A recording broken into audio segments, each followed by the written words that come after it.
pour que, le meilleur exemple, c'est toi.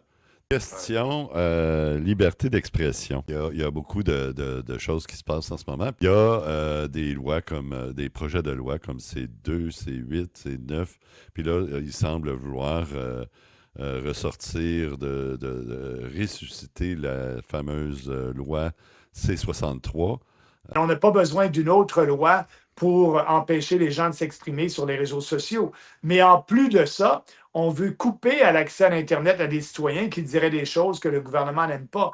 On est rendu dans une société totalitaire si ces deux projets de loi-là passent avant Noël. Ça brime la liberté d'expression parce qu'ils ne veulent pas. Ils ne veulent pas que ce discours-là qui challenge les politiciens et l'establishment ne soit entendu par la population parce qu'ils le savent. Plus que notre discours peut porter, plus qu'on va avoir d'appui parce que c'est le gros bon sens. Ouais. Mais Ottawa et les politiciens de l'establishment font tout pour empêcher le discours du Parti populaire et les autres discours des gens qui partagent au point de vue sur les réseaux sociaux d'être vus par bien des gens.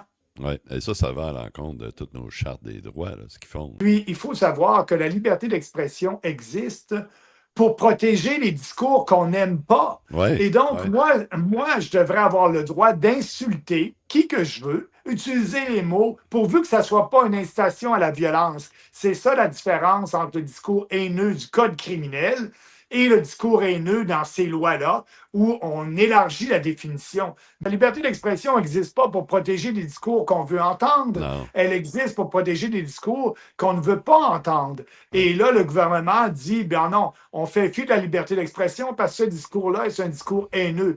Ça n'a aucun bon sens. Puis, On s'en va dans un régime totalitaire, oui.